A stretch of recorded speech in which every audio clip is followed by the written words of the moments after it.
Hello, thank you for coming out.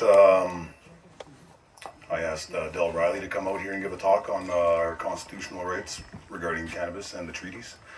Del Riley is a Hereditary Crane Clan Chief of the Chippewa Nation, the last president of the National Indian Brotherhood, a past president of the Union of Ontario Indians, and a past chairman of the World Council of Indigenous Peoples. Among Chief Riley's many contributions, he helped to author and negotiate sections 25 and 35 of the Canadian Constitution as the president of the National Indian Brotherhood. Section 35 is credited with winning over 270 Aboriginal treaty and treaty rights courts. 330 cases now. 330 cases now, that number's going up. And was recently used as a defense to have charges dismissed in a constitutional challenge against newly imposed Canadian cannabis laws. And he's here to give us a talk and answer any questions you may have. So here he is. Thank you. Okay, I'm going to give you a little bit of my background first. Of course, everyone knows my name. I got interested in coming back and doing some work with our people after witnessing all of the unmarked graves being discovered. So I decided I'm going to come back, and I have. And but what I've been doing is, I've been doing a lot of talk on the Constitution, and the big trouble that First Nations are having, acting, under the Indian Act, and the lack of authority that they have there, and perhaps it probably contributed to the reasons why no First Nation has progressed any in the last 150 years or so. But yeah, it's actually been fun. I just come back from. When I started this, I wasn't exactly sure what I was going to be saying, but I ended up finding out that I usually present the facts and the truth about everything, so that the other thing is, I'm not on either side. If I'm on any side, I stick up for the rights of our people, First Nation rights, and the rights that you have constitutionally protected now. And other than that, I'm not much of a chief and council person anymore, mostly because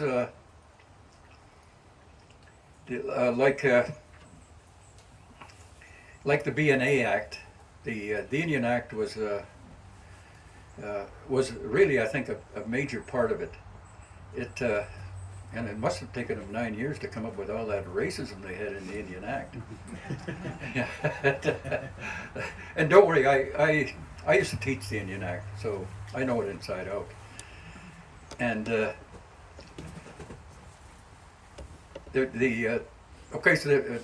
like to tell this story as well. And while they were concocting the BNA Act, a bunch of settlers from, I think from England, I don't even know if they didn't present their passports. But in any event, the whole scheme was to put the BNA Act together and put the Indian Act in place so that control the Indians in the concentration camps and have free access to the resources of the country. That's the real purpose of the Indian Act. And at the same time,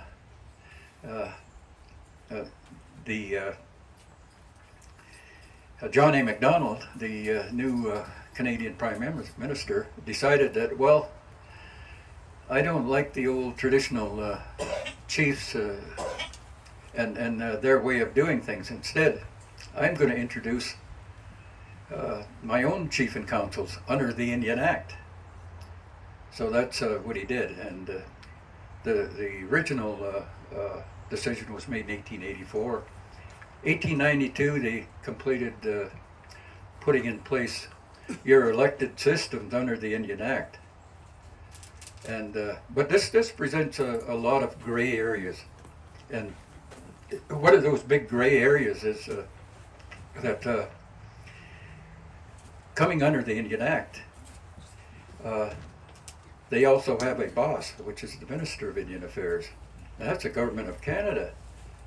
So I think they have a huge conflict of interest if they deal with rights or lands. And but as John A. Macdonald thought at the time, I'll introduce all of this as a kind of an experiment. And those First Nations that look like they're progressive enough, I'll make them all into municipalities. So that was the intention back then in 1884, and still the intention today of this current government is to make you all into municipalities, except that now you've got Section 35. You've got a guarantee of your rights. And let me tell you a little bit about that. What went into the Constitution was the rights, and the only ones who could exercise it are those that made the treaties, your original people that made the treaties, not your current chief and council, because they're creatures of the Indian Act. Although each of those individuals on council have their Aboriginal treaty rights, but they can't exercise it as a council, because that council is now a corporation. And so, like I said, a lot of gray areas are still in place in there. And question is, what are you going to do about them? Or who can do anything? So Section 35 also is in conflict with the Indian Act. And like I said, the rights of your nation are in the people, and your whatever way you want to exercise it.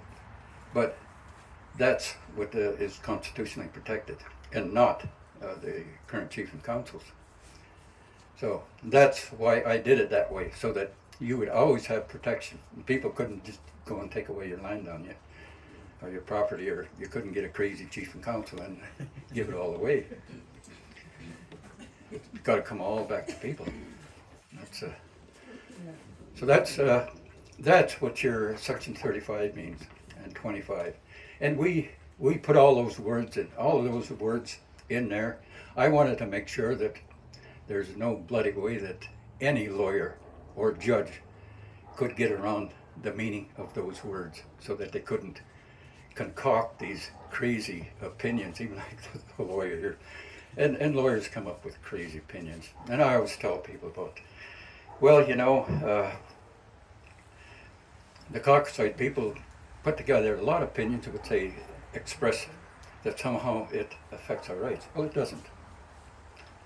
But if I was to ask all the brown-skinned people around the world to give an opinion on our rights, they would all be on our side. So who's right? The only ones that are right are us. And the only ones that can interpret our rights is us. And that's why I left it the way it was. Because I knew in time, see, at the time, most of your MPs and all the members of Parliament, cabinet ministers in there, were racist as hell. When I had to face them, I found that they were all in favor of the operation of the Indian Act. So this was what I was really up against. And so I faced their racism. And like one of the craziest things that happened in there, they asked me, well, what is an Indian? I said, well, hey, I'll give you some of the definitions that you use. So I quoted them to him, and now I said, tell me what a Canadian is. And there wasn't a single MP in there who could tell me what a Canadian was. But today, I can tell you what a Canadian is. A Canadian is a person that was created back in when all the settlers came together in 1867 to conspire how to get hold of our lands and the resources. And they put on a piece of paper that, well, we'll form the BNA Act and people will become instant Canadians, instant paper Canadians. And I tell everybody else, well, hey, my nationhood comes from people, not from a piece of paper. So that's the difference. Now, any of you want to be Canadians? I don't think so. But your real strength is in your nationhood. You always got to keep your nationhood, and that's the most powerful thing that we have as people. And I think we're going to. Things are moving real slow, but they're moving ahead. And once I think we get rid of racism out of the Indian Act, I don't know, they want to use it for a funding thing. I'm not sure how that's going to work because we really don't have representation in the provincial or federal governments. You guys get a token vote, but that don't mean anything. Makes them think that, well, hey, maybe they'll believe they're part of us now. Maybe they'll think they're Canadians. Well, anyway, I'd worked on that whole constitutional question years and years before it ever come to a head at the all-party committee, and that was always my thought. And I was glad I was there because I had all of this background behind me in doing land claims and understanding exactly what our rights were and knowing the history. And that's the other thing I probably have that most lawyers don't have. They don't have the historical background of why this or that happened. And so now I'll kind of get more into the formation of what were your rights.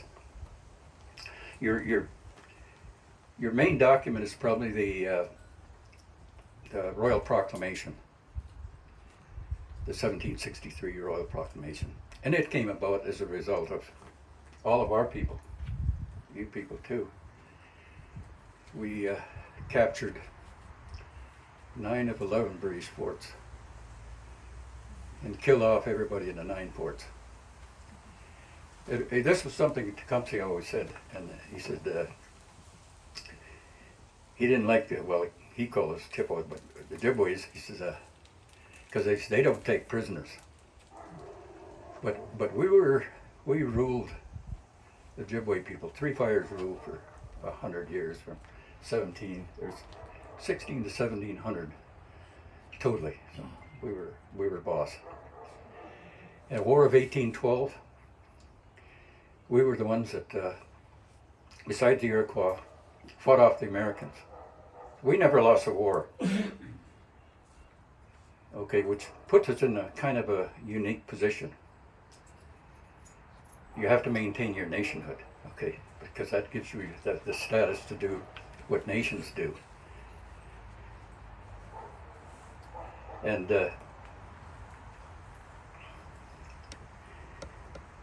well, after the Royal Proclamation, the main event, I guess, was the War of 1812, or the American Revolution, War of 1812, in which we used to all be down in the states, Ohio, Kentucky, Indiana, and that was our country. Of course, we got chased up into Canada, but we fought for 300 years, and I think that's pretty amazing. Fighting essentially a world war, because we were fighting against settlers from every country in the world. But we had amazing people and amazing warriors at the time. But I think that spirit is still there, and this is the only way we're going to win this thing. And I'm not against government. I'm not against anybody. Essentially, my position has always been, the thing is broken. Let's fix it. Let's fix it so all of our people can at least have that chance to an equal standard of living to the Caucasoid people. And everybody laughs at me. Well, why do you call them Caucasoid? I say, it's because they call me an Indian. So I'm going to call them by their right technical name.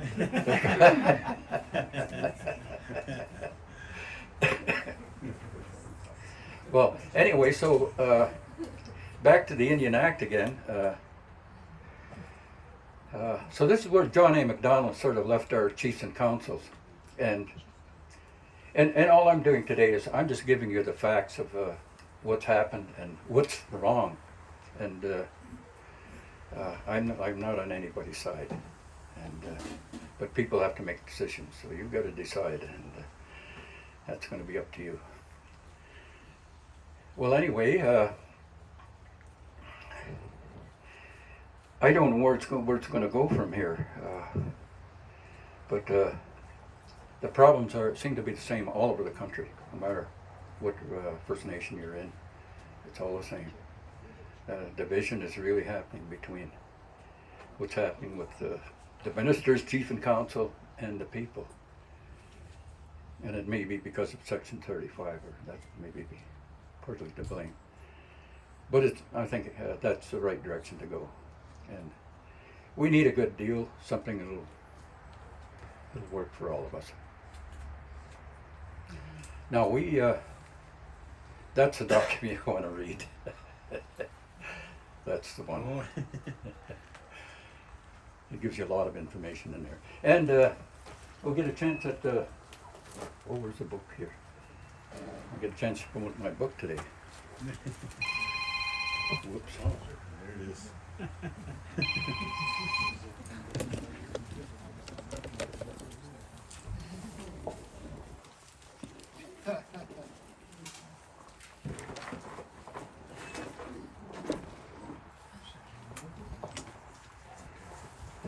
Yeah, so I was hoping to get chiefs and councils out, but I'm having a tough time bringing any of them out. I do. I probably have more lawyers come out than I have chiefs and councils, which is good, you know. And usually when I do make a presentation, the lawyers come up and shake my hand. And, you're right, you know. You're right. So.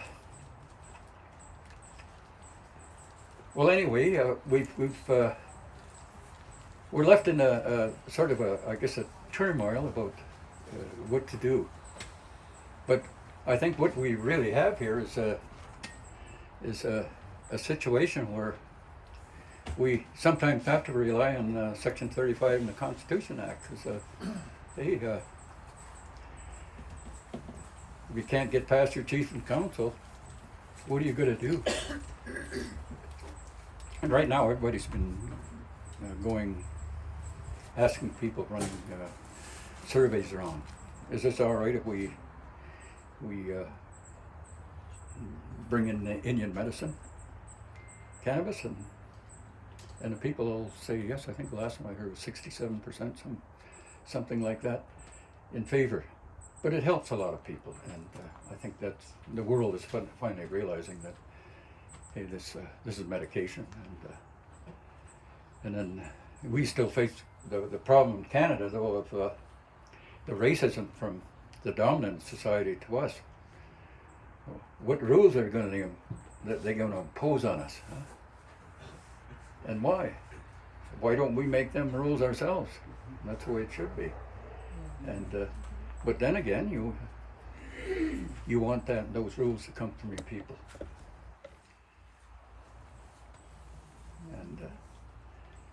And eventually, you want your whole direction of your nation to come from the people. You move in the direction your people want, and it shouldn't come from Ottawa like it does now.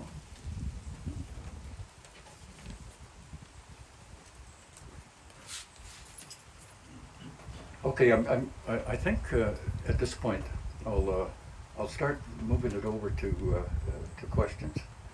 But maybe even before we get into that, I'm going to talk about your land claim here. Remember, this is my area of expertise. I worked in the land claims for years and years, worked in the archives for years and years. And it was really my background for getting us the constitutional protection. But here, I'd studied this. I'd studied this back in the early 70s. And my opinion is you have a fantastic land claim here. I think you have the best one around. And your biggest problem you have is you're all fighting each other, all the different little First Nations. Everybody sees, hey, I want that piece of pie. I'll take this one, you know. And how do we divide this up? Everybody can go and try to get it done. You never get it done. Nobody's got it done yet. And the reason is, hey, you're all the same people. You're all Manitoulin Indians under the 1836 treaty. 1862 doesn't, it's invalid the way I see it, and most lawyers see it that way as well. Totally invalid. Hey, they didn't even vote on it, what? And the satellite reserves that Indian Affairs created are, hey, they're on your land anyway. They were always yours.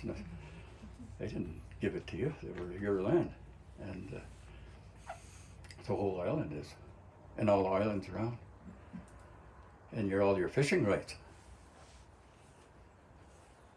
And but you know, I mean, that's the way I would approach it. So and a settlement would probably always be based on your per capita, whatever area, if you wanted to stay separate. But maybe you'll develop something else. I'm not going to suggest anything. It's up to you people to work that out. But that's what I see, what you have, and wow, I'm amazed at it. But it's up to you guys to figure it out and how to get it done. I wish I could have worked on it. So, but anyway, that's just some of my thoughts. But it's always a lot of work, you know. It's no picnic doing these things.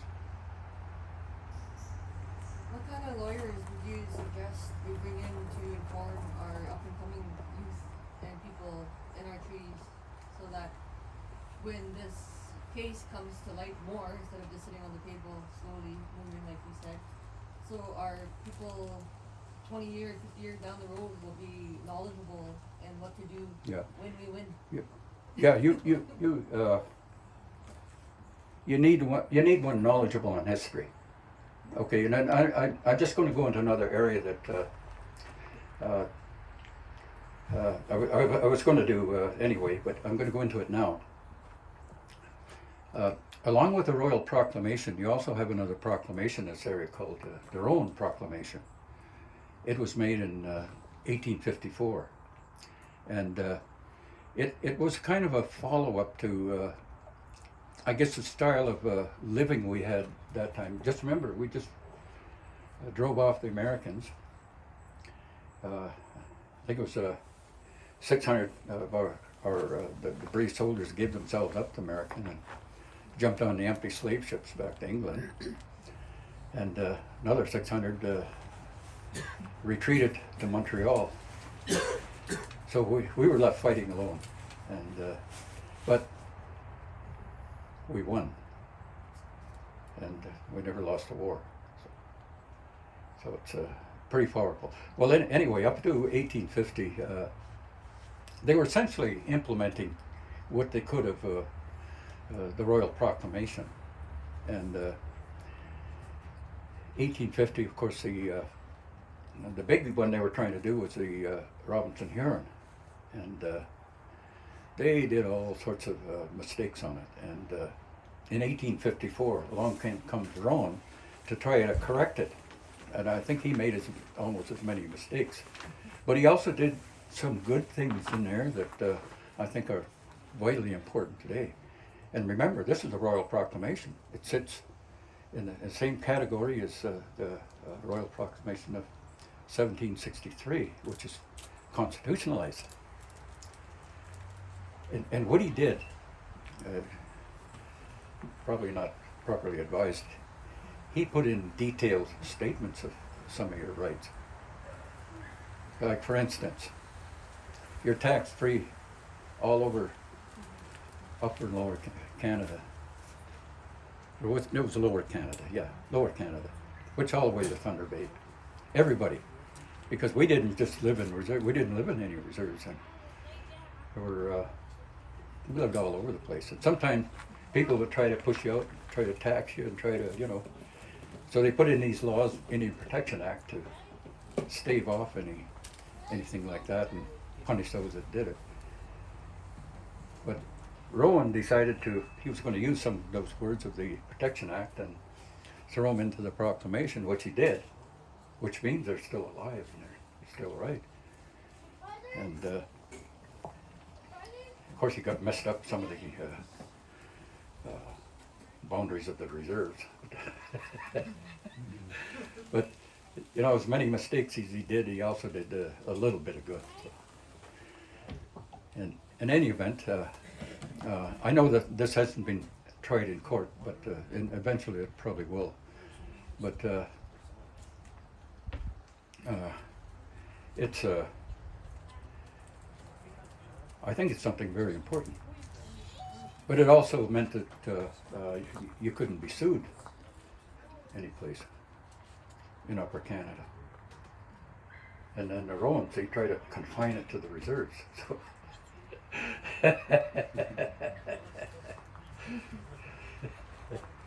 lawyers like to hear that. But yeah, that's another important piece of legislation. I had a law firm hand it to me one day and said, "Hey, will you analyze this for us? What your background is?" "Sure, I'll analyze it." So I did, but that's what I've come up with, with my knowledge of history and analyzing this. It's a very important document, and I think it was never in the public view before. It's just been in there in the last couple of months because we brought it to light, and so now it's in some schedules as a public document, so you can access it. And but it's important because it affects you. Yeah. Oh, the other thing about the land claim here is not only is it all the islands, but it's all your hunting and fishing in the North Shore. That's included in it too, and you gotta include all of those things. But you gotta do it as a whole.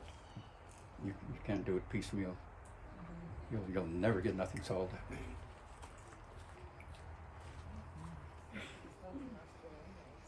And I'm not looking for work. I'm just telling you that these are the considerations you need in it. So. Okay, any other? Can you explain what jurisdiction Chief and Council has over cannabis? Oh yeah, okay. And why or why not? Yeah, okay. There is no provision in the Indian Act for anything to deal with cannabis. And cannabis is it's just something new. It's I guess a big problem that you have to look at different ways of dealing with it. Do you justify it as a healing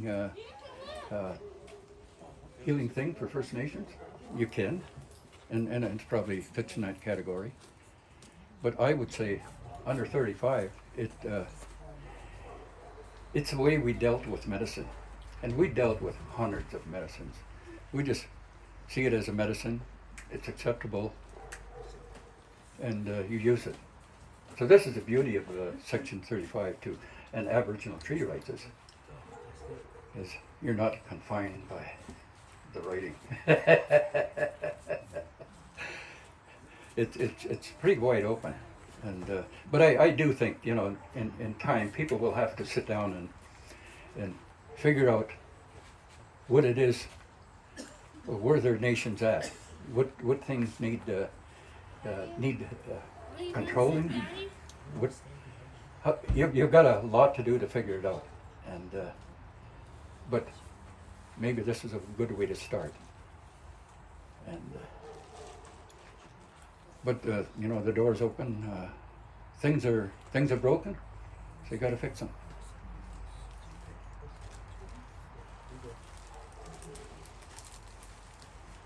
Anything else? Fidel, just to emphasize, then, it would be the local, the community, the membership that should be looking at establishing what the rules around certain things Yeah. like cannabis. Yeah. It's no outside government, it's not even. No. Okay. Let me finish that. The feds really don't have a policy on us right now, and when they were discussing it, all they did is they gave a license to the province. And but the province is not a state. It can't license a reserve, and that's a big problem. So anything you deem as constitutional, you go back to the feds. That's all you got to do with any of your fights. You have it. Use the constitutional arguments. Like I said, they've been winning over 330 cases. So. So And the it's- constitutional argument is for us, so we can override any provincial law under section 35, is that right, understand? Yeah, that's true. So for us. Section 35 is highest law in that land. Yeah, so And- like that province's Yeah. legislation Yeah. is not, Provincial is, doesn't get us to section 35. yes, the Constitution, federal laws, then the provincial laws. Well, no, I think Indian Act before the provincial laws. Yeah. And then the provincial laws, and And then that's it, municipal yeah. laws are below Yeah. that. yeah, and you know, a lot of times provinces don't even know, and this is what I'm finding wherever I go around the world, especially in Nova Scotia. They don't know why the provincial laws don't apply on reserves. They're that far behind, and so they'll. It's really a legal mess anyway, you know. So no matter how you look at it, and probably don't find that many lawyers can sit down and know how to sort it out, and or even figure out a legal response to this. We've been doing a lot around Canada, I'll say now, and what usually when we get involved, we present all the information.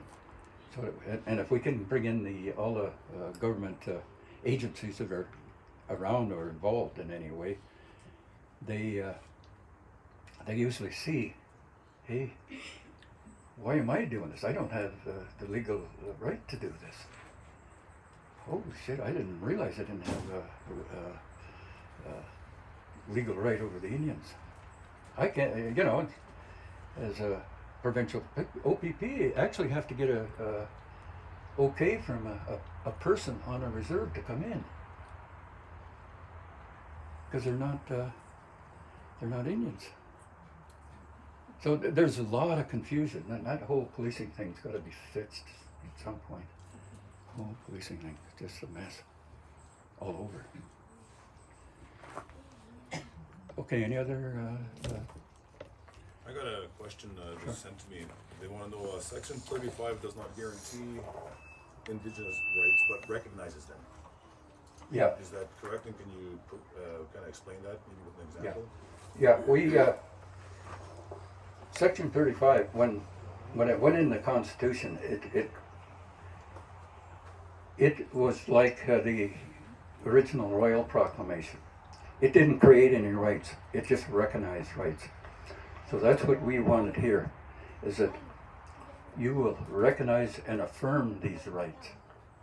And then you won't get around and try to create these little devious little opinions that take away any rights. So that's why we put in Section 25.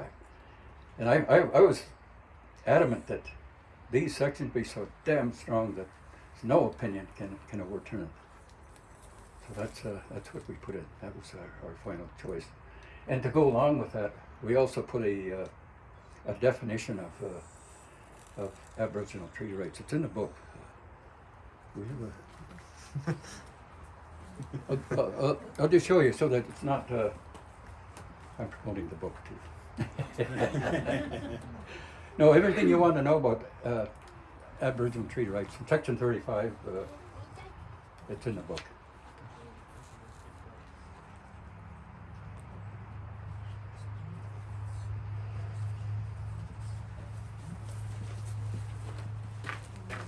Here, maybe you can find it better than I can. Which one are you looking for? Are you looking The for definition of the First Nations Declaration? yeah, one? First Nations. It's called the First Nations Declaration. So it defines Aboriginal treaty rights. It gives it a general I think direction. it's It in doesn't. here as well. I think I can find it easier Yeah. in here. So Bill, we need this book to carry forward. Yes, you do. Okay. Yeah. Then we can pass this around. We have to get it back because we just have a one proof copy. Yeah, this is really helpful. I wish all chiefs and councils would read that. And,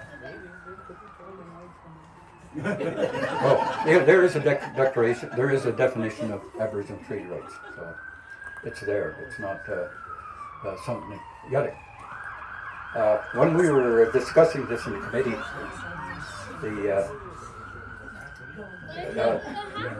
the argument at the time was, well, this is not defined. And my thinking at the time was that, well, I know they've got a definition that they're going to use, which is the St. Catherine Canelli case, and they're going to sit on that. But I said the whole meaning of Aboriginal treaty rights has changed now. So we'll just have to wait to see what happens in the courts. Even though we really can't trust the courts yet, because just remember, these courts they're creatures of this government too, and if you're a part of any of it, you have to protect your benefactor.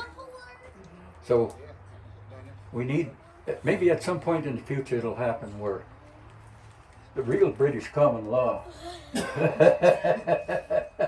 in a just sense can be applied to us too. You know.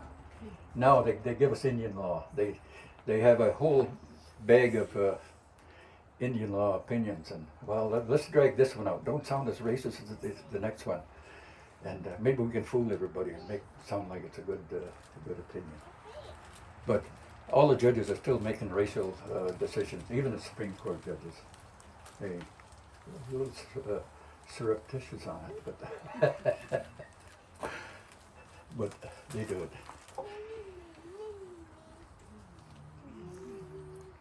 Well, they get their lead from the States. Go ahead. Hello, Dal. Yeah, go ahead. Bonjour. Ni najo bi dan de wo raf ndo den. Nui de ba dan wo jena go na. E jena shnabe wing ni no an de ben dang na shnabe. So I really support any business on the reserve, sovereign though. Yeah. Anything that going under Ontario license, I don't support. No, and you're right. You're absolutely right. Because these reserves are for us, for our own people, our own way of life. We have the two-row wampum that the Canadian government and British are not supposed to interfere with us at all. And their laws stay on their side where we lease the land, and our laws stay with us. You also have your 1836 treaty. This is a powerful treaty. That's a no good Yeah. treaty, yeah. That one's no good. And then anyhow, so the Chrétien was a direct part of the 69 white paper to abolish everything we have. Oh yeah, yeah. Our underlying land title and treaty rights and everything. Him and Pierre Trudeau. Yep.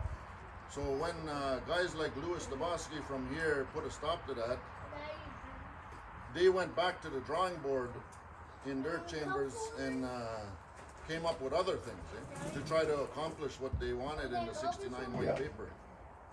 And some of that stuff is right in land claims. they're actually using Section 35 to that advantage. In land claims, we don't need to claim land. It's already ours. Yeah, It's yeah, already our land. yeah, The yeah. only- Their legal wording is kind of dangerous to us. Yeah, they try to word it like Yeah. we surrendered it all. Yeah. It's not like that though. Yeah, Anyhow, the land we lease through treaty is just a lease. yeah. Or you can call it what you want. And anyway, it's still yours. They haven't bought it, have they? Yeah, no. Okay. But if you do let me give you an example of a land claim that happened in Saugeen and Cape Croker recently. There, before that land claim was done, Canada wanted to put nuclear deposits so bad around the Georgian Bay area, and they couldn't at that point. The land claim wasn't done, but that's because the Anishinaabe still had rule over that land, That's right. and they kept asking those bands, "Can we?" But they said, "No, we don't want that there." But after the land claim was finalized, Canada is now putting in those nuclear deposits without even asking those bands. So that's what you get out of a land claim today. Yeah. And the real question is, what is the extent of your rights in all, even surrendered lands that they haven't paid you for? You still have rights in there. You have hunting and fishing, and you must have resource rights. Well, we So- have our sovereign Yep. Anishinaabe Yep, rights yep. that And a lot of people don't realize today because of colonization and yeah, and a lot of our people haven't had the opportunity to learn about it. yeah. Okay, and that's maybe that's the job I'm doing today is helping you learn about this. But you'll learn more and more as you go along. But I think that maybe the important thing is at least you see the right direction to go in. Yeah. And just a few more points there is, I know you're for the Section 35 and 25, but some of us are not for that. We just see it as purely Canadian Constitution. It doesn't belong on us at all. Yeah. Okay. And let me just tell you a little bit about that. When I was putting it in, I was going to court a whole bunch of times, seeing all of our guys charged with hunting and fishing, and then getting big fines, and then them laughing at when the judge would kind of laugh when he'd start to quote the St. Catherine's milling case, and our guys couldn't do a thing. That's what made me decide this shouldn't be. Our rights should be above everything else. So that's what I put in, and sure, it was one heck of a fight. And the only reason I did get it in was because I opened an office in England, and I was lobbying around the world. And finally, Cretchen come up to me, and he says, "Mr. Riley, if you will remove your office in England, we'll give you your protection for Aboriginal and Treaty rights." That's how it got in. I made him shake my hand, and at that point, that's when the honor of the crown took place. But a red flag for me there is Gretchen, one of the most evil bastards against Indians ever to step foot Don't worry, in I knew the that. Canadian government. I know that. So I would never sign anything with that guy. Don't worry, hey, I did 5 years in a residential school. I know all about it. Yeah. So anyhow, that's what I would say for Dane or for anybody on any reserves. Just get the permission of your people. That's all you need. You don't need Yeah. to Ontario. Exactly, and that's the traditional way. Yeah.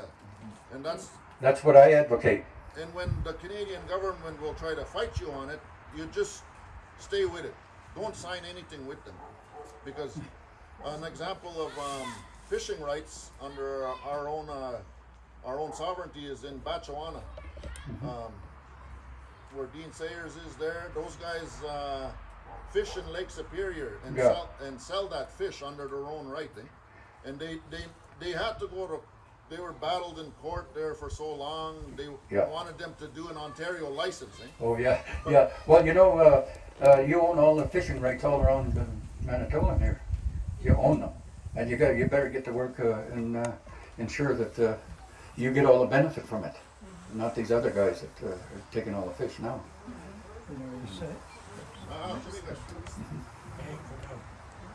On the fishing thing that you were talking about, what are our exact land rights? Because I listen to a lot of shit the chief and council say, and just this past year, they were all bitching about right away on the water line. Do you know anything about that?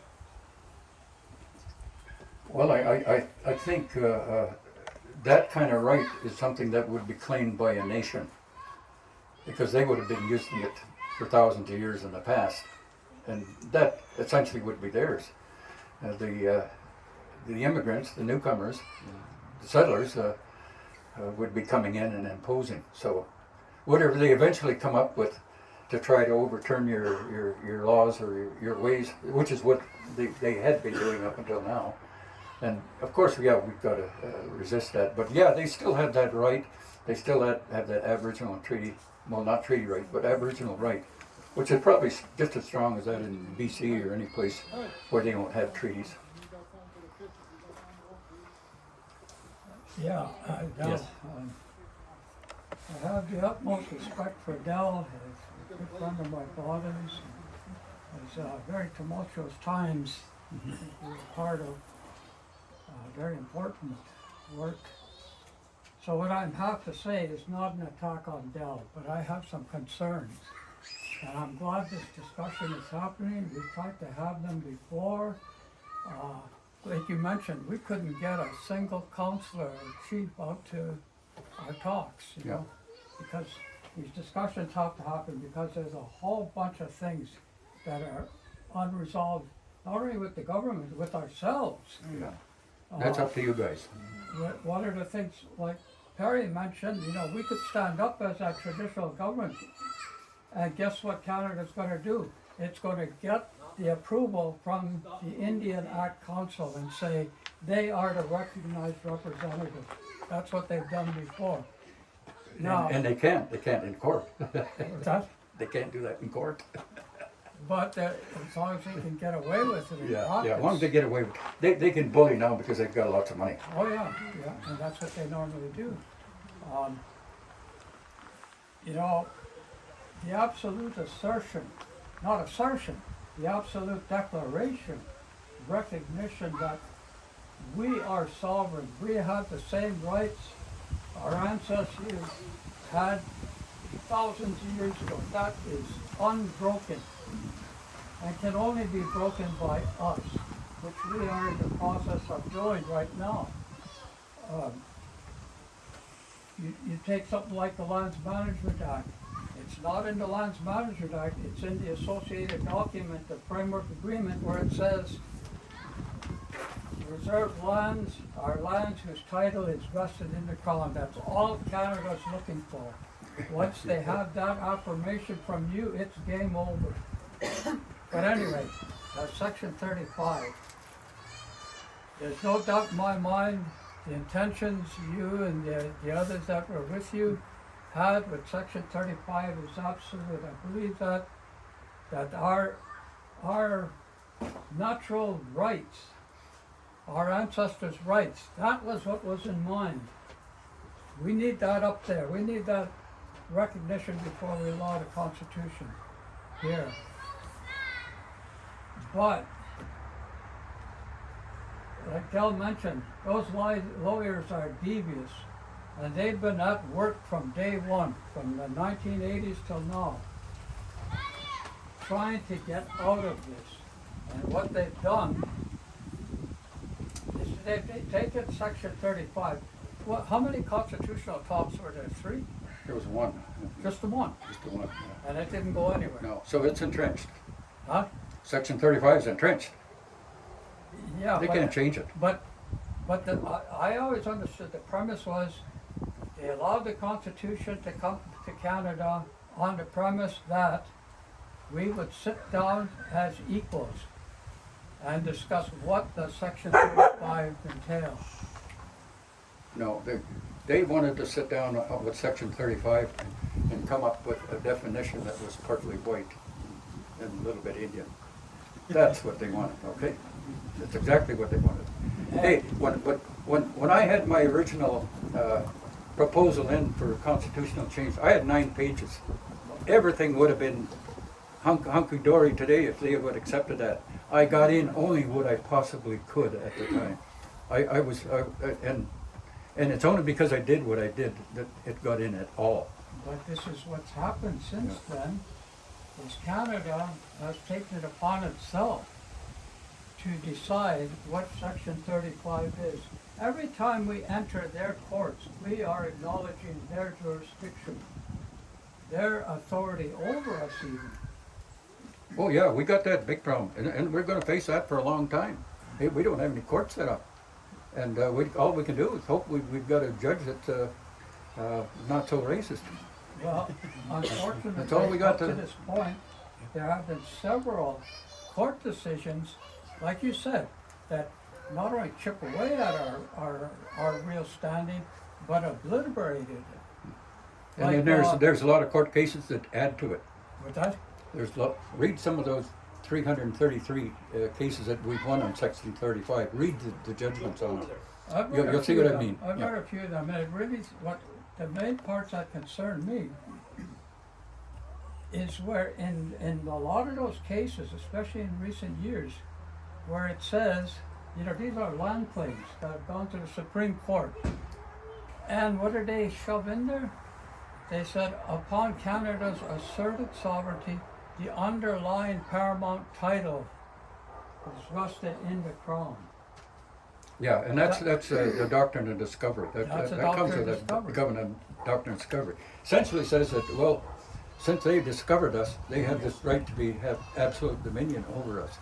But they never won the war against us. That was Yeah, the but problem see, here. like I In the said- U.S., they can claim that. But what's actually And as a result, you've got the Marshall Decision of 1823, but what's actually which recognized the U.S. Indians as domestic sovereign nations.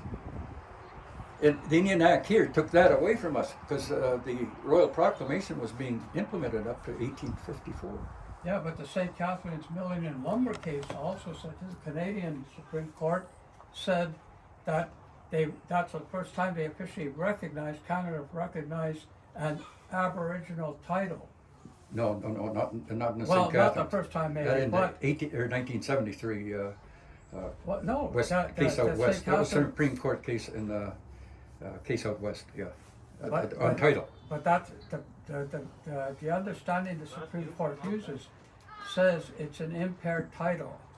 And that's why, like that 2014 Chipotle decision, that, you know, it says like a few other court cases, underlying title is vested in Crown. And this is what pisses me off about the Union of Ontario Indians. When that case was decided, they're cheering, hey, they recognize our rights. It didn't, because it says right in there that the justice said, if Canada has a justifiable reason, which could include economics, they can take it. Yeah. That's not yours then, if they can take yeah, it. yeah, and they're doing that, but will they? I doubt it. Indians would shut Canada down. They will stop. And the other thing, Bill, is this isn't for our benefit. They're scared of us yet. So These decisions aren't for our benefit. Who they are trying to convince is the international community. Because it's the international community that is kind of keeping Canada in line. Even though international law can't make a country do something, it's just that pressure. And so what Canada is attempting to do is condition us to act as subjects of and respond to their laws and authority. And once Canada can prove that we voluntarily accept that their decision making, it's game over. Because you know that Cree lawyer Sharon Glenn, she came here a couple of times and she mentioned Canada's been asked, where's your proof of title? They've been asked at the UN. yeah, And Canada sits there not saying a darn thing because they have can't. nothing. they can't prove it. No. This is how they're hoping to establish an international law that they have dominant authority. It's by getting us to, without realizing it, walk away from it. That's why we don't become Canadians. Okay? That's why we stay We certainly are starting to act like it. Yeah, I know. No, you can take all the best combination of technology in the world and use it just like everybody else. Doesn't mean we lose our cultural background or anything, But, or our nationhood. I'm hoping this kickstarts a whole discussion with our people here, because we're not having it. We've tried to get on council's agenda a couple of times. We've invited them to our talks. And, Yeah, I'm having the same problem all over the country. Once in a while, if they do come and hear me talk, their whole attitude changes around immediately, and they all agree with me. Because I'm not against anybody. I'm just telling them the truth. I am. I'm against that. Yeah. But anyway, people have the right, you know. It's unfortunate we have to fight when we want to develop our economy, but you actually have the right to do it traditionally, and it's been accepted all over the country. What have we got, about 350 shops operating now, and I'm fighting. I'm still fighting cigarettes out in Nova Scotia into this month. They're trying to stop them from buying Indian cigarettes. I'm going to have fun with that one. Yeah, I know, like what Terry said, I know you put the best intentions of what you wanted to deal with Gretchen, but the way Canada's using that today, they're using that on the self-governance action codes as well. Eh? Oh, no, they can't use it because Section 35 only recognizes the traditional people. It doesn't recognize Indian Act Chief and Councils, which are the current ones in power now. And they're responsible only to the Minister of Indian Affairs and not responsible to their people. When Diane Courier came here and talked to us a few times about the belonging law, this membership code, Yeah. and the election code, she always referred back to Section 35. Oh, She's calling Indian Act shit under Section 35. That is a bunch of nonsense. Section 35 is totally different. It's So they are using that Section 35 though, right through the Union of Ontario Indians for all they're pushing their self-governance acts and codes. yeah, on I know. Union of Ontario Indians kicked me out of their office because I wasn't told them the truth. You can't sell off your land with 25% of the vote, you know. And now they're using it on the Robinson-Huron Treaty Annuities case. Oh They shit. got that Section 35 Yeah. right on there for that. Well, they use it to win the case, but how they apply any sort of settlement, I don't know. And, well, the understanding we have of our treaty is a sovereign international treaty with the Crown. And the way sovereigns work on treaties is in open ground diplomacy. So if you go, like say, let's use it, like United States has treaties with Russia. If the states went into Russian courts to work on they're acknowledging Russia is the power. So you have to meet on open ground diplomacy. Yeah. Okay. Yeah. Other than that, you're surrendering. Okay. But if we go to United Nations, no country is obligated to follow anything the United Nations says. Yeah, the hell with Yeah. that. But countries do adopt them. You know, some of their pronouncements, like declarations of independence and things like that, and declarations they'll of never truly help yeah. us on But our nobody own. really, honestly, has to follow them. It's up to the country. Whoever makes the laws is well, they Okay. have them in We have Canada. our own laws is what we gotta use. yeah. We have to get back to making our own and making your own systems that work for you, and you decide what is the good system for you, not somebody in Ottawa. Yeah, well, I don't know if you've heard, 2 years ago, that Steve Paikin radio show at CBC, he had on a senior Department of Justice lawyer to speak anonymously, but Paikin vouched for the fact that this guy was Yeah. what he said he was, and he's reputable and credible. And they were talking about a few things, and they talked about the land claims going, not land claims, the blockades going on in British Columbia at the time. And Pakin asked them, what can Canada do about that? And that Department of Justice lawyer says Canada can do anything Canada has the power to do anything it wants. They are a conquered people. They operate under our law. So you could tell what Canada is trying to develop. If we are seen as operating under their laws, that's the position they're going to take internationally. Yeah, that's why they want to make you Canadian. And guess who else said that? I argued with the Union of Ontario Indians lawyer around the same time. They had a meeting in the Sioux for the young people that was pushing the Governance Act. And I got a hold of one of their lawyers and asked him about, our sovereignty and all this stuff. And he said the same thing. He said Canada has the power to do anything it wants. He's advising the Union of Ontario Indians. Holy shit. Yeah, it's degraded itself to that. They're just programmers now. And I'm doing their work. This is work they should be doing. That's what it was set And they up don't to know do, how. yeah. And shit, I'm better than any of them. That's like our tribal council now.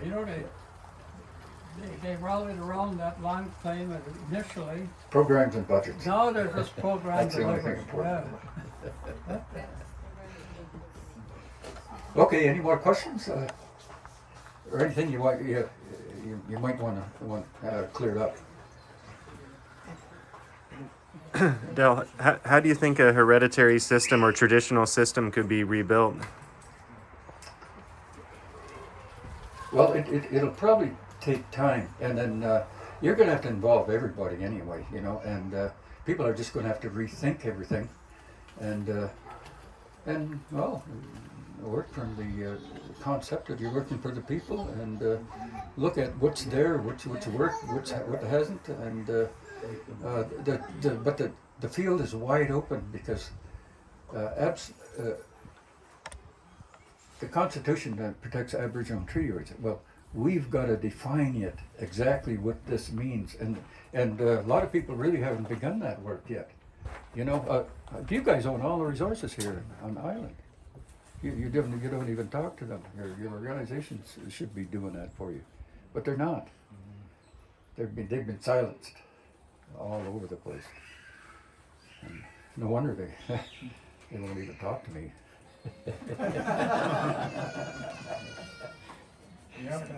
They wouldn't last 2 minutes with me anyway. They got $2. Okay. Yeah. May I take your words? Sure. Yeah. Yeah. Do you have to press anything or anything? No. Just talk. Honey, everybody. I've been sitting and listening, and I'm glad you invited Dal today. He's done a lot of work for our people over a lot of years, and we should be thankful for that. Last time I saw him and I were trying to get into the Union of Ontario Indians office in North Bay, and they locked us out. And I want to come at what Terry and Del are talking about, but from a different angle. And that angle is the doctrine of discovery. Ernie DeBosky used to always talk about the concept of terra nullius. That means there's nothing there.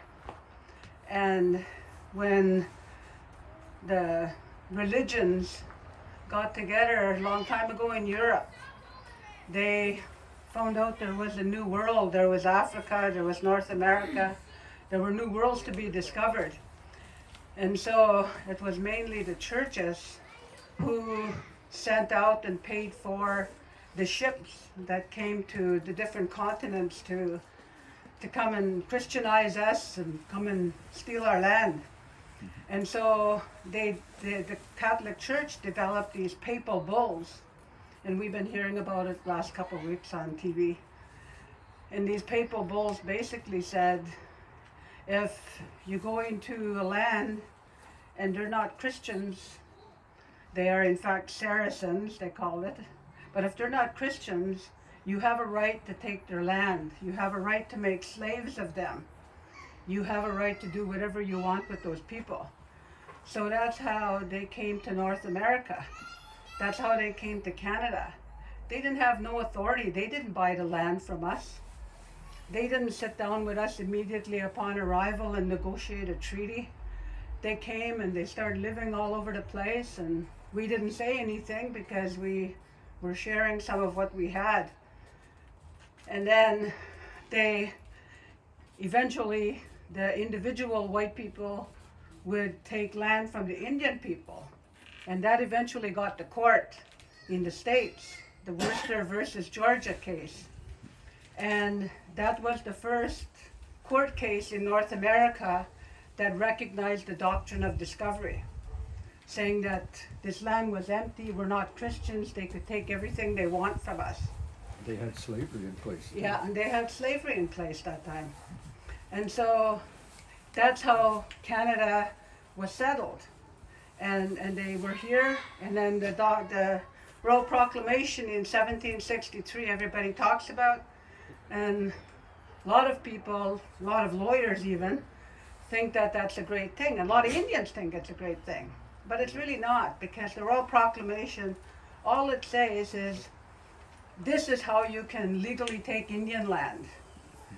Joe Blow over there can't buy from Joe Indian over there. But you have to come to a public body, the government, and you have to sit down in a public meeting and basically negotiate with the Indians. And that set up how we did treaties.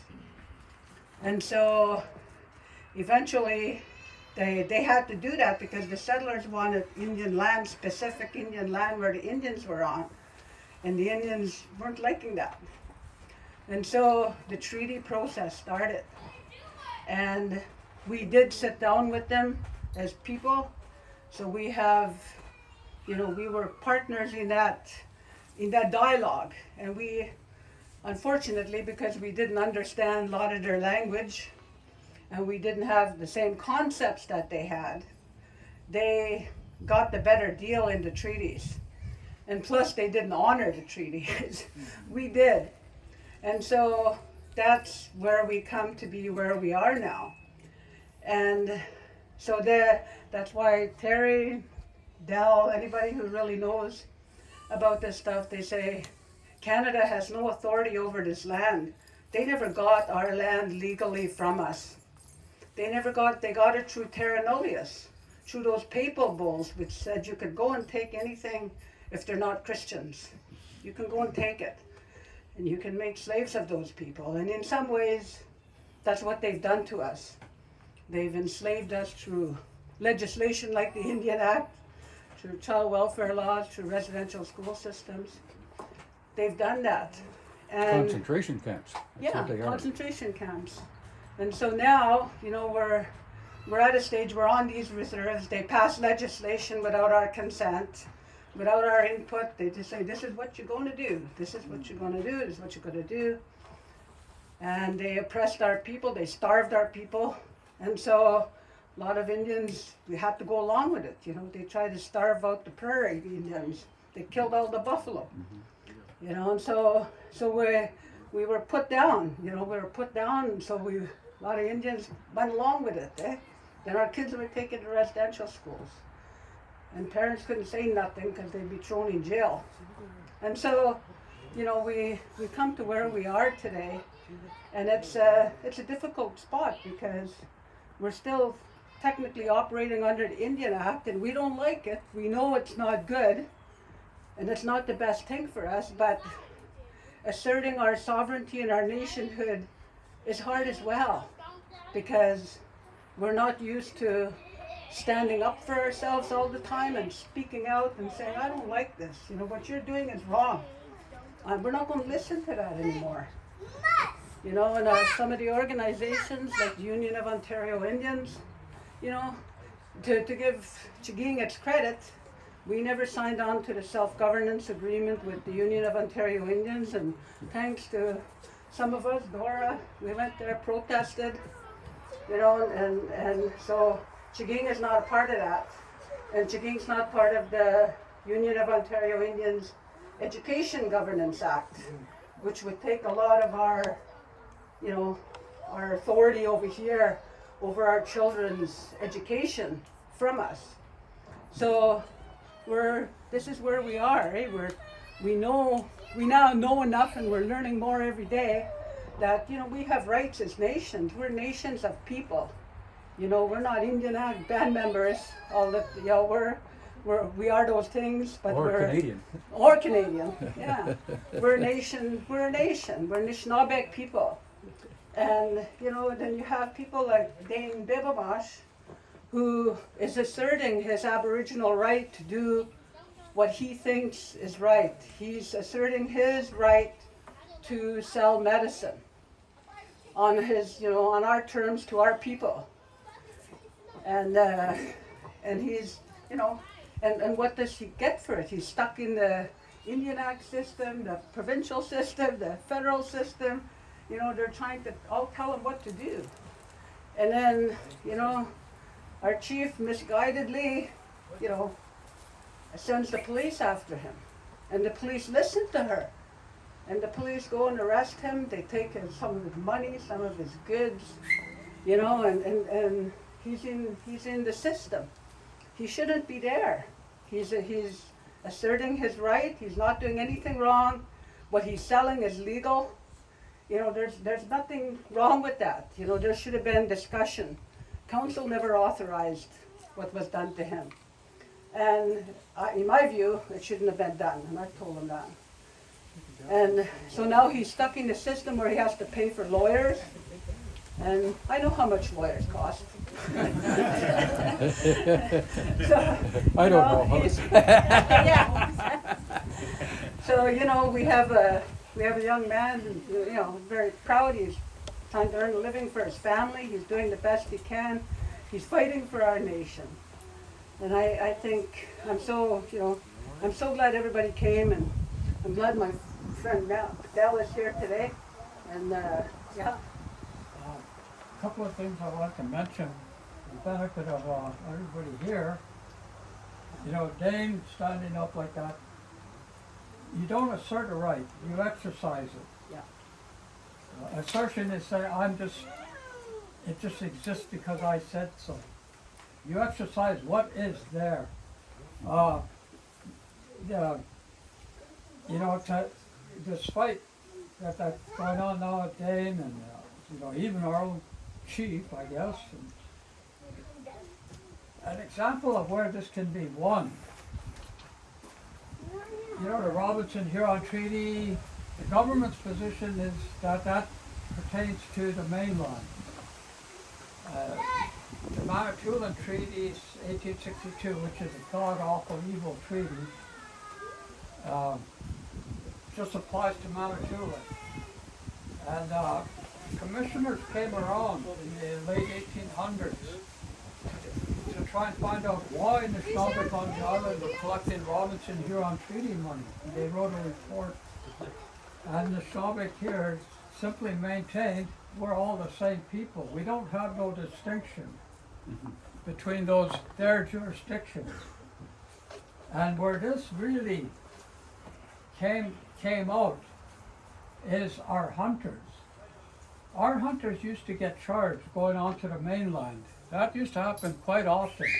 And you know what? The guys kept going up. Despite risking losing their rifles, getting charged, they kept going. They kept going. You know why? Because most of them firmly believed it was their right to go up there and hunt. They didn't back down. Now what happens? You just have to say it's my right, and they don't bother you up there. But somebody has to stand up. You know, and that's what we have to do. The other thing I want to mention is the idea about the Royal Proclamation of 1763. That was after the British defeated the French, and the first provision was outlining the new British territories, Nova Scotia down to the Caribbean. The second provision was remuneration for the British officers and soldiers. we are third on the list, the Indian provisions. And the danger, I never accepted the Royal Proclamation of 1763 as being beneficial to us because, and this pissed me off when I remember Pat McDobby at the Union saying that it's our Magna Carta. No, it isn't. You know, it says, sure, it says these Indian nations, they recognize us as nations, you know, he was saying. Read the rest of that, it says that these Indian nations who, I forget the right wording now, exist under our protection and sovereignty. That's the Doctrine of Discovery invoked again. It was in everything at that time. Huh? It was in everything at that time. And the only the Royal Proclamation is it's their proclamation. It wasn't ours. We never wrote anything in That's it. what we have to make. Yeah, it wasn't ours. But it was a response to us capturing all of their forts. But it's also the cause of the American Revolution. Yeah. The 1776 They resolution. didn't like the provisions. Yeah. Yeah, and another thing you had is the 1774 Quebec Act, I think it was. Yeah, and which sort of set up their civil system in there. And yeah. Another thing for the benefit of especially the Chiging people here, about standing up. After that 1862 treaty, we were supposed to vacate all the anchorages, river mouths, that was reserved for the settlers coming in. There's no roads in those days. You needed anchorages. You needed access to, you know, ports. But in that treaty, you had to vacate them all. Gagawon was a Nishnawbek village. Providence Bay was a Nishnawbek village. Little Kirk was a Nishnawbek village. They were all Nishnawbek villages, but we had to move out of there. Same with Chiging. The first, right away after that treaty, the government drafted town plots, and they mapped out the roads, the way they were set up. Guess what? Exactly the way the roads are set up in Chiging, the village, that's the way it's set on this certain town plot, and it's a town plot of Mendemoya. We were supposed to get out of there, and that was supposed to be a white town. But guess what happened? They sent in surveyors into Wiki who didn't sign that treaty. And Wiki got mad and kicked out the surveyors, and the government was going to send in soldiers. And that's, the Nishnawbek here stood up and said, if anybody attacks Wiki, we're all fighting together. So the government knew, we pushed it as far as we can go. And guess what? They didn't survey Wiki, and we didn't move. Again, you gotta stand up strongly. You don't ask for permission. You have to. The strongest thing you've got is you have to believe it in your heart. You can take on anything as long as you have that. That's the warrior spirit. Okay, any more questions or even comments? If you got a comment you want to make? When Susan was talking about Linda sending them against Dane, last I checked, we have a chief, we have a council, we have a CAO. So they're basically saying, Susan herself is saying that Linda acted of her own fruition without no contact from Joe or the other council members. Is that literally what you're saying? No, I can't answer this one at all.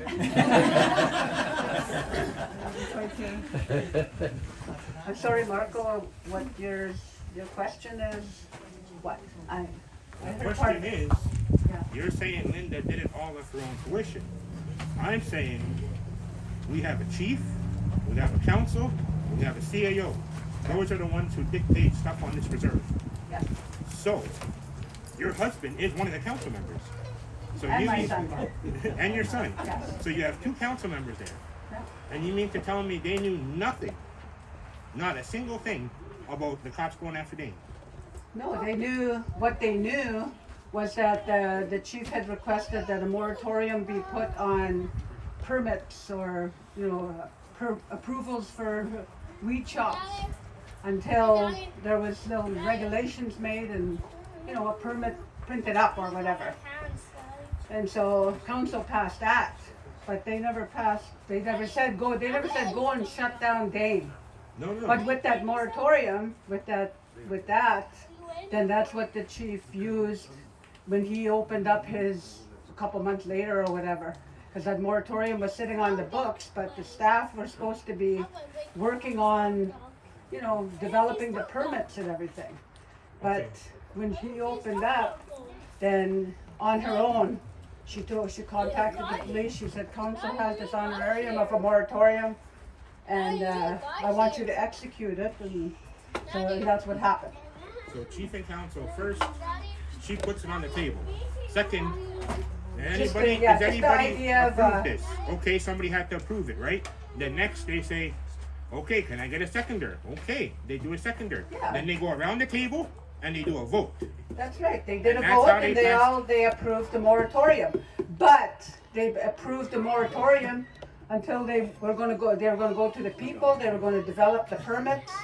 So on And that vote, that wasn't done by the staff, eh? The council approved the idea of a moratorium. They said we're kind of in this, and people are going to want, people are going to want permits, and people are going to want to do business.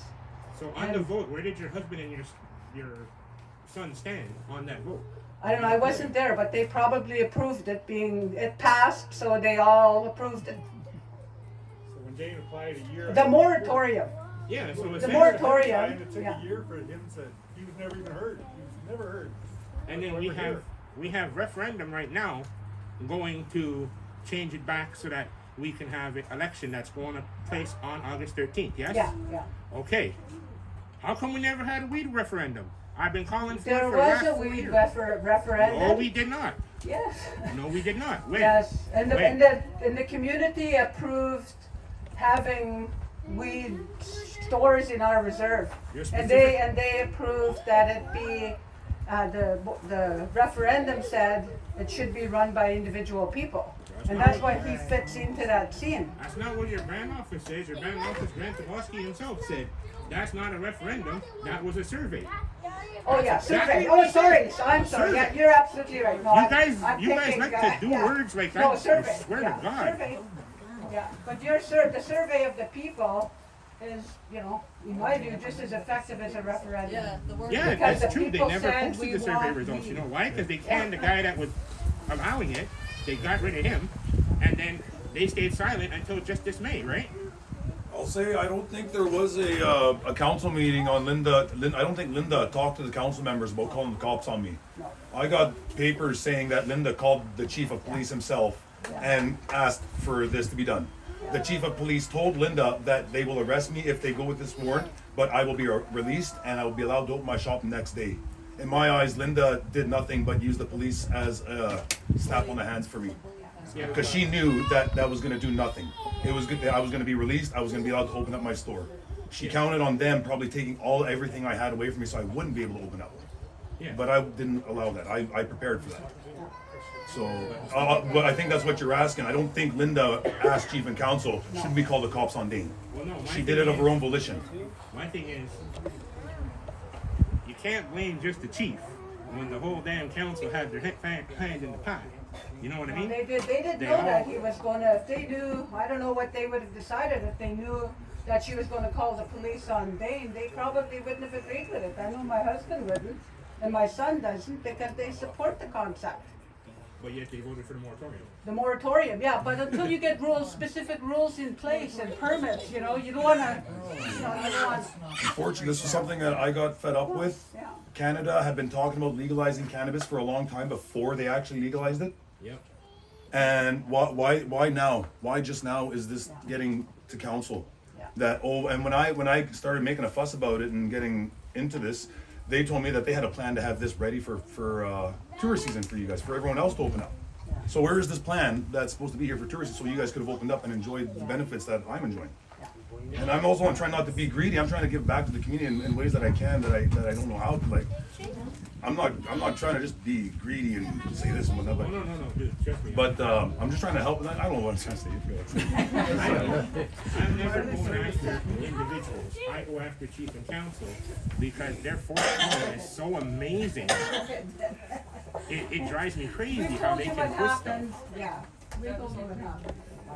Like at the planning hearing There's- where hearing aid, there- can't hear you. There's a couple of things you should know about chief and council today. When they passed resolutions, these are not legal documents. They're only wishes. And then a moratorium fits in that same category. It's not a legal document. That's the funny thing. When they said on our reserve that we voted to give the chief extended 3 years instead of 2 years, they did that all by their own short little vote with only less than 50 people voting on that. But then now, they need to require a referendum to revoke that? How does that work? The chief and council is No, well, if it has no force and effect anyway, what do you need to do anything about it for? Exactly. Just remember that on voting day. Well, one of the things the current chiefs are using against the people is those self-governance acts and codes where the membership code and the election code, it's both written in those codes that the chief can have final say overriding the council and people. Wow, that's That's in all the self-governance acts and codes. Oh, So dude, this is the problems that Canada is trying to create for us. Yeah, And yeah. this is what people are accepting, and it goes against our traditions. Yeah, I did an analysis of those Indian government documents, and they're the worst thing you She can. can use the cops any way she Yeah, wants. yeah, but they're just still Indian Act stuff, you know. You've got to at some point get away from that direction coming from Ottawa to you, and take your own direction and what direction you want to go. You've got to decide that, not some guy sitting in the ivory tower in Washington or in Ottawa. That's a big change, and I don't know if it's going to happen. But again, you also see your councils really have no authority, no effective authority for anything, and it's not their fault. It's not their fault. That's the way John A. MacDonald set it up for them. So mimicking reserves, mimicking the separate ways, it's not conducive to helping our people. Yeah, Chief council is just minister's got to prove it all. Okay, if you step out of line, you don't have any authority to do anything. So, and if you do try, he's got to prove it. And I think even today, if a chief and council moves into an area where they're dealing with rights and lands, I think they've got to have the authority of the minister to do that. And if they don't, they're acting without authority. Ultra-virus. Yeah. Yeah. Beyond the authority. Yeah. Okay. Yeah. So that it's confusing at the best of times, and I'm still confused. Just want to say something again to everybody. Del is the premier expert in this area, like these laws. We have another expert in this community right now that you should be utilizing while we have the chance. And he's working at that behind the band office. You know where? What do you call that program? resource. Brian Pelchin. If there's a man that can explain our laws, like this guy will blow you away. He'll explain everything, where our authority comes from, how we exist as that original people. That is unshakable. Canada knows they cannot touch that. That's why Trudeau even says this is the highest law of the land. They don't want to acknowledge it, but they have no choice but to recognize it, you know? It'll get Use stronger that and man while stronger. he's here. It'll get stronger and stronger. You'll see. Okay, if that's, there's no more questions, I'm going to take a little break.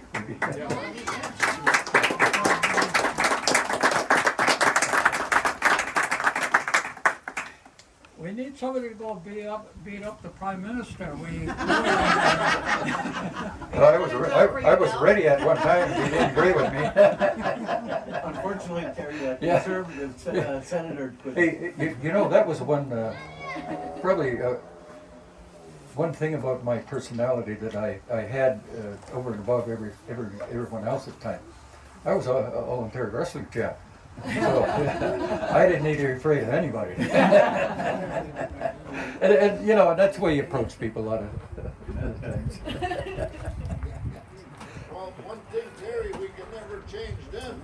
Yeah. We can sure take the club to Glen Haird. You want to I'm good then. okay, you want to thank them for maybe you. Well, yeah, thank you very much for coming out and showing support. I hope you took something away from this that helps you. You got you.